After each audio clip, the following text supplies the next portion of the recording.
नमस्कार दोस्तों, understood study के एक और शानदार वीडियो में आप सभी दोस्तों का बहुत बहुत स्वागत है।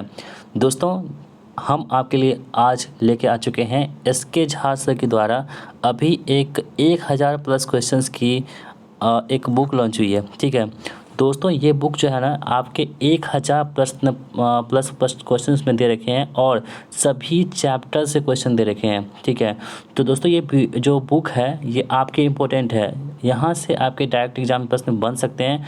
तो हम क्या किए हैं, चैप्टर वाइज जो है ना सेट वाइज आपको हमने वीडियो प्रोवाइड करने की कोशिश की है। तो आज की इस वीडियो में सेट नंबर 1 देखेंगे और सेट नंबर 1 में जो है ना आपके पास 30 क्वेश्चन दे रखे हैं। 30 क्वेश्चन को हम देखने वाले हैं, तो इस वीडियो को आप अंत तक देखिएगा। और दोस्तों ये आपको हमारे साथ पूरा 1000 क्वेश्चन को सॉल्व करना है, तो आप हमारे चैनल को सब्सक्राइब करके रख लीजिए, क्योंकि ये चैनल आप सभी के लिए बहुत ही ज़्यादा काम का है। तो चलिए शुरू करते हैं आज की इस इम्पोर्टेंट वीडियो को। दोस्तों पहला सवाल आपके स्क्रीन पर आ चुका है, कह रहा है कि कंप्यूटर के संदर्भ में निम्नलिखित में से कौन सा कथन गलत है। ठीक है, यहाँ पे आपको कंप्यूटर के संबंध में बताना है कि कौन सा कथन गलत है। आपके पास 4 ऑप्शन है। पहला ऑप्शन है कि यह एक लॉजिकल मशीन है और सूचना को प्रोसेस करती है। ठीक है, दूसरा है कि इसने जो भी कोई सूचना स्टोर की है वह उस पर पहुंच सकता है। तीसरा आपके पास ऑप्शन है कि इसमें कोई भावावेग नहीं होता, इसकी अपनी कोई भावना या चाहत नहीं होती। और चौथा आपके पास है कि यह अप्रतिबंधित ढंग से अपनी सूचना तक पहुंचाता है। तो देखिए दोस्तों, ये जो आपके पास ऑप्शन नंबर ए है, ऑप्शन बी है, ऑप्शन सी है, ये तीनों ऑप्शन जो यहाँ पे सही है, जबकि ऑप्शन नंबर डी जो यहाँ पे गलत दे रखा है। यानी कि कंप्यूटर के पास जो है किसी प्रकार की फीलिंग्स नहीं होती है। आप तो याद रखेंगे, जो देखिए यहाँ पे है ना, इसमें कोई भावावेग नहीं होता, इसमें कोई भावना या कोई फीलिंग्स नहीं होती, कोई चाहत नहीं होती, कोई डिजायर नहीं होती है। तो ये बात यहाँ पे सही दे रखी है। और इसमें जो कोई सूचना स्टोर है या वो उस तक पहुंच सकता है, ये भी सही है। लेकिन यहाँ पे कह रहा है कि यह अप्रतिबंधित ढंग से अपनी सूचना तक पहुंचता है, ये गलत है। दोस्तों कंप्यूटर में जो होता है ना, ये अपने से कुछ भी नहीं करता है। जो यूजर होते हैं, यूजर का काम क्या होता है, इसको मतलब कि इसको कंट्रोल करना। तो ये अप्रतिबंधित ढंग से नहीं होता, ये प्रतिबंधित ढंग से अपनी सूचना तक पहुँचता है। और ये क्वेश्चन आपको DMRC एग्जाम 2002 में प्रश्न पूछे गए थे। तो यहाँ पे ऑप्शन नंबर डी इस प्रश्न का राइट आंसर हमारा हो जाएगा। बढ़ते हैं अगले सवाल की ओर। कह रहा है कि कंप्यूटर के मुख्य भाग हैं, तो कंप्यूटर के मुख्य कितने भाग होते हैं। तो कंप्यूटर के मुख्य कितने भाग होते हैं, 6 भाग होते हैं। ऑप्शन नंबर ए यहाँ पे सही जवाब हो जाएगा। दोस्तों वीडियो को आप अंत तक देखते रहिएगा, और वीडियो जो आपको पसंद आ रही है तो वीडियो को लाइक भी कर दीजिएगा। और चैनल पर नए हैं तो चैनल को सब्सक्राइब करके इस वीडियो को अपने 5 मित्रों के साथ शेयर कर दीजिएगा। दोस्तों वीडियो बनाने में बहुत मेहनत लगती है, तो प्लीज़ आपसे रिक्वेस्ट है, एक छोटी सी रिक्वेस्ट है, प्लीज़ आप हमें सब्सक्राइब और वीडियो को लाइक जरूर कीजिएगा। अगला सवाल आपके स्क्रीन पर है कि प्रोग्राम के निर्देश को बाइनरी में दर्शाया गया है और डैश में संग्रहित किया गया है, जिसमें से ये CPU द्वारा प्राप्त डिकोड को निष्पादित किए गए हैं। तो इसका राइट आंसर क्या होगा, इसे मेमोरी में, यानी कि प्रोग्राम के निर्देश को बाइनरी में दर्शाया गया है और मेमोरी में संग्रहित किया गया है, जिसमें से ये CPU द्वारा प्राप्त डिकोड को निष्पादित किए गए हैं। तो यहाँ पर ऑप्शन नंबर ए इस प्रश्न का राइट आंसर होगा। ये आपके UPPCL एग्जाम में पूछा गया प्रश्न है। अगला सवाल देख लेते हैं हम लोग। निम्न में से कौन सा हार्डवेयर है, सॉफ्टवेयर नहीं, यानी कि कौन सा एक हार्डवेयर है और ये सॉफ्टवेयर नहीं है, आपको यहाँ पे बताना है दोस्तों। ठीक है, तो देखिए यहाँ पे एक्सेल जो है ऑपरेटिंग सिस्टम है और प्रिंटर ड्राइवर है। तो ये सभी क्या होते हैं, हार्डवेयर होते हैं, जबकि सॉफ्टवेयर इनमें से कौन सा हार्डवेयर है, सॉफ्टवेयर नहीं है। तो सॉफ्टवेयर यहाँ पे कौन सा नहीं है आपको बताना है। देखिए यहाँ पे जो है ना कंट्रोल यूनिट जो है यहाँ पे इस प्रश्न का सही जवाब हो जाएगा। ऑप्शन नंबर डी इस प्रश्न का बिल्कुल सही जवाब हो जाएगा। ठीक है,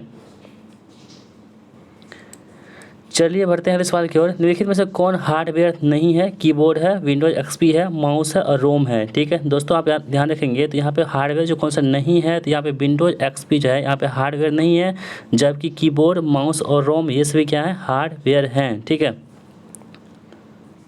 चलिए बढ़ते हैं अगले सवाल की ओर। हार्डवेयर इक्विपमेंट में कंप्यूटर बना होता है, तो हार्डवेयर इक्विपमेंट में जो कंप्यूटर बना होता है वो किस प्रकार का कंप्यूटर बना होता है आपको बताना है दोस्तों। इसमें मॉनिटर, सेंट्रल प्रोसेसर यानी CPU, कीबोर्ड, माउस, सॉफ्टवेयर और नेटवर्क होते हैं। इसलिए ऑप्शन नंबर ए जो है यहाँ पे इस प्रश्न का राइट आंसर हमारा हो जाता है। बढ़ते हैं अगले सवाल की ओर। निम्न में से कौन सा सीपीयू का घटक है? तो सीपीयू के घटक कौन कौन से होते हैं आपको बताना है दोस्तों। यहाँ पे देखिए एएलयू और कंट्रोल यूनिट जो होते हैं ये क्या होते हैं? सीपीयू के घटक होते हैं।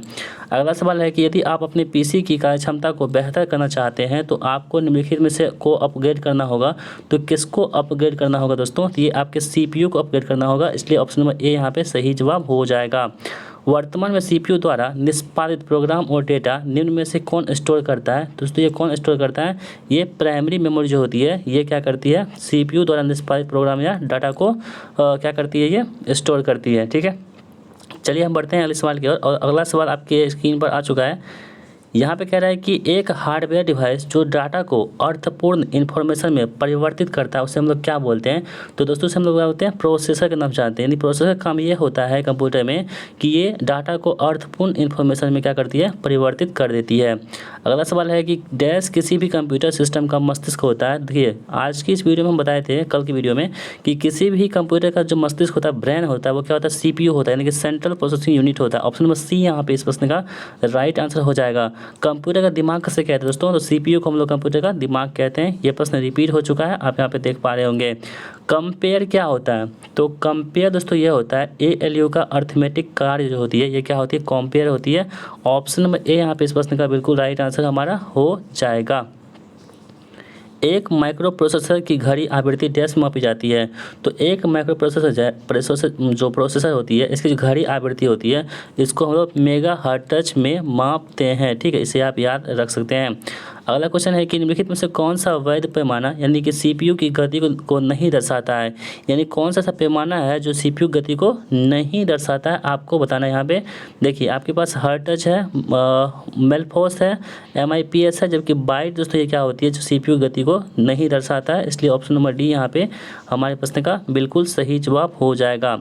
कंप्यूटर की संपादन क्षमता को मापने की इकाई क्या है? तो कंप्यूटर की जो संपादन क्षमता है इसकी जो मापने की इकाई होती है वो क्या होती है आपको बताना दोस्तों? ये होती है आपकी AMIPS। ठीक है, इसे आप याद रखेंगे। निम्नलिखित में से क्या सीपीयू का एक भाग नहीं है? तो क्या एक सीपीयू का भाग नहीं है आपको यहाँ पे बताना दोस्तों?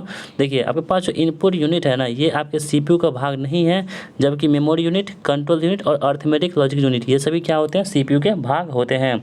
सीपीयू का पूर्ण रूप क्या होता है? कई बार आपके एग्जाम में पूछे गए और यूपीपीएससी एग्जाम में भी पूछा गया प्रश्न है। सीपीयू का अर्थ होता है ये सेंट्रल प्रोसेसिंग यूनिट, जो ऑप्शन नंबर डी में दे रखा है। दोस्तों आप सभी को क्या करना है? कमेंट बॉक्स में अपना स्कोर शेयर करना है। यदि आप शेयर नहीं करेंगे इस बार तो अच्छा नहीं होगा। ठीक है, बाकी तो हम आपको कर ही क्या सकते हैं, मतलब कि मेरे हाथ में कुछ है ही नहीं। अब तो ये ऑनलाइन का ज़माना ऐसा है कि अब हमें ना आप हमें देख पा रहे हैं ना हम आपको देख पा रहे हैं अभी फ़िलहाल। ठीक है, नहीं तो क्या कहें आपको? कितनी बार कितनी कोशिश करते हैं आप आंसर बताएं, अपना स्कोर शेयर करें। स्कोर शेयर करते हैं, बहुत लोग करते हैं, बाकी जितना वीडियो देखते हैं ना उतना नहीं करते हैं। पता नहीं उनको वीडियो पसंद नहीं आती या बताना नहीं चाहते, जो भी हो भगवान जाने। बाकी मेरा काम है, हम तो करते रहेंगे। 19वां प्रश्न आपके स्क्रीन पर है, कह रहा है कि अर्थमेटिक ऑपरेशन क्या होता है? दोस्तों अर्थमेटिक ऑपरेशन में जो होता है आपको बता दें में जमा, घटाना, गुना और भाग होते हैं, यानी कि ALU यानी कि अर्थमेटिक लॉजिक यूनिट। जो भी काम होगी, गणितीय काम होगी, मैथमेटिकल काम होगी, वे सभी क्या होते हैं? इसमें होते हैं। अगला सवाल आपके स्क्रीन पर है। ठीक है दोस्तों, आपसे एक छोटी सी रिक्वेस्ट है, फिर से वीडियो को लाइक कर दिया कीजिए। ठीक है दोस्तों, रिक्वेस्ट है वीडियो को लाइक कीजिए और इस वीडियो को अपने दोस्तों में शेयर कीजिए। नहीं कीजिएगा तो अच्छा नहीं लगेगा, कर दीजिएगा। ठीक है, कंप्यूटर क्या है? देखिए कंप्यूटर में यहाँ पे क्या होगा ना, कंप्यूटर जो है दोस्तों यहाँ पे आपके आंकड़ों के भंडारण वाले एक सक्षम युक्ति है, आंकड़ों के विश्लेषण करने में सक्षम है, पूर्ण गोपनीयता बनाए रखने में सक्षम है और कभी कभी वायरस द्वारा संक्रमित होता है, ये भी सही है। यानी कि चारों कथन जहाँ पे यह बिल्कुल सत्य दे रखी है। ठीक है, तो ऐसे प्रश्न आपके एग्जाम में बनते हैं दोस्तों। निम्नलिखित में से कौन सा एक पर्सनल कंप्यूटर में कंप्यूटिंग करता है? तो कौन कंप्यूटिंग करता है? तो सीपीयू जो है ना कंप्यूटिंग करता है, यानी सेंट्रल प्रोसेसिंग यूनिट जो होती है वो पर्सनल कंप्यूटर यानी पीसी में क्या करती है? कंप्यूटिंग करता है। एक्यूमुलेटर डैश का एक समाकलित घटक होता है। तो एक्यूमुलेटर जो होती है, एक्यूमुलेटर ये जो होती है आपके सीपीयू का एक क्या होता है? समाकलित घटक होते हैं, इसलिए ऑप्शन नंबर ए यहाँ पे राइट आंसर हमारा हो जाएगा। एक सीपीयू के 3 भाग होते हैं, तो एक सीपीयू के 3 भाग होते हैं, वो कौन कौन से होते हैं? ALU, कंट्रोल यूनिट और मेमोरी होते हैं। एक सीपीयू के 3 भाग होते हैं, इसलिए ऑप्शन नंबर बी यहाँ पे सही जवाब हमारा हो जाएगा। रजिस्टर में नया डाटा लिखने की क्रिया क्या कहलाती है? तो रजिस्टर में नया डाटा लिखने की क्रिया जो होती है दोस्तों, ये रजिस्टर की पहली अंतर्दृष्टि में मिटा देती है। ऑप्शन नंबर ए यहाँ पे इस प्रश्न का बिल्कुल सही जवाब हमारा हो जाएगा। इनमें से कौन सीपीयू का एक अनिवार्य घटक है, संघटक है? तो सीपीयू का एक अनिवार्य संघटक जो होगा वो कौन सा हो जाएगा? तो रजिस्टर हो जाएगा, ठीक है। निम्नलिखित में से कौन सा विकल्प सीपीयू मेमोरी में शामिल है? तो कौन ऐसा विकल्प है जो सीपीयू की मेमोरी में शामिल होता है, आपको बताना है यहाँ पे, ठीक है दोस्तों। ये कौन सा हो जाएगा? स्क्रेच पैड मेमोरी और कैश मेमोरी जो होती है, ये क्या होती है? सीपीयू के मेमोरी में ये शामिल होती है। ऑप्शन नंबर सी यहाँ पे इस प्रश्न का बिल्कुल राइट आंसर हमारा हो जाएगा। कार्यक्रम काउंटर पीसी रजिस्टर भंडारण करता है, तो किसको करता है दोस्तों? निष्पादित होने वाले अगले अनुदेश को पता लगाता है, ठीक है। कौन? ऑप्शन नंबर सी यहाँ पे सही जवाब हो जाएगा। कंप्यूटर की दुनिया शून्य और एक से निर्मित होती है। इन शून्य और एक को भंडारित करने के लिए प्रोसेसर के अंदर क्या लगाया जाता है? तो दोस्तों हम लोग क्या लगाते हैं? ट्रांजिस्टर लगाते हैं, ठीक है। शून्य और एक आपको हम बताए थे ना पिछले वीडियो में। शून्य और एक जो होती है, ये एक क्या होता है? ऑन, जीरो क्या होता है? ऑफ। इस पर ही क्या करता है काम? कंप्यूटर करता है। किसी कंप्यूटर में जोड़ने, तुलना करने और मिलाने के कार्य को क्या कहते हैं? तो दोस्तों देखिए, इसे हम लोग क्या बोलते हैं आपको बता दें। यहाँ पे आपके पास देखिए स्मृति कहाँ गया, कौन सा प्रश्न था? एक सेकेंड। 25, 26, 27, 28, 29वां प्रश्न है ना ये। चलिए 29 ही प्रश्न था इसमें। एक सेकेंड 30 तो 30, 29। चलिए ऑप्शन क्वेश्चन है ही नहीं, ठीक है। तो चलिए हम 29 ही क्वेश्चन रखते हैं, ठीक है। तो दोस्तों आपके पास 29 क्वेश्चन है, हाँ चलिए रहने देते हैं। तो 29 प्रश्नों में से आपका स्कोर कितना बना? अपना स्कोर हमें कमेंट बॉक्स में ज़रूर शेयर कीजिएगा, ठीक है। बाकी दोस्तों यदि आपको इसकी सेकंड पार्ट चाहिए तो आप लोग हमें कमेंट कीजिए कि इसका सेकंड पार्ट चाहिए। यदि बहुत सारे कमेंट्स आएंगे तो हम इसका सेकंड पार्ट लाएंगे। यदि नहीं आएंगे, आप इंटरेस्टेड नहीं होगा इस चीज़ में, तो हम क्यों लाएंगे? हम नहीं लाएंगे। तो ये बस आप पे डिपेंड करता है कि कितना लोग चाहते हैं इसका सेकंड पार्ट लाएँ। आप सभी लोग कमेंट बॉक्स में लिखिए कि हाँ हमें चाहिए।